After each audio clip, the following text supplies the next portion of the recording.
শেখ হাসিনার প্রেতাত্মারা পোশাক খাত ধ্বংসের ষড়যন্ত্র করছে বলে মন্তব্য করেছেন বিএনপির মহাসচিব মির্জা ফখরুল ইসলাম আলমগীর।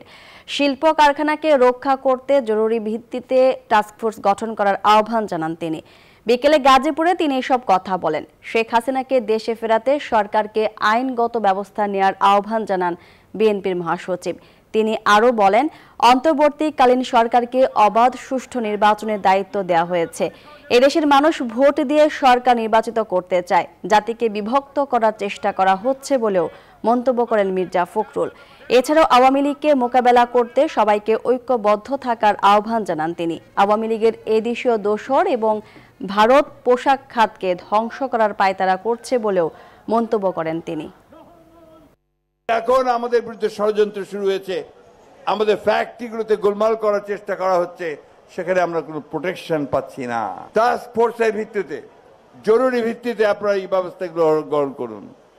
আপনারা মালিকদের সঙ্গে, শ্রমিকদের সঙ্গে কথা বলুন এবং তাদের মাধ্যমে এই দেশকে রক্ষা করার চেষ্টা করুন।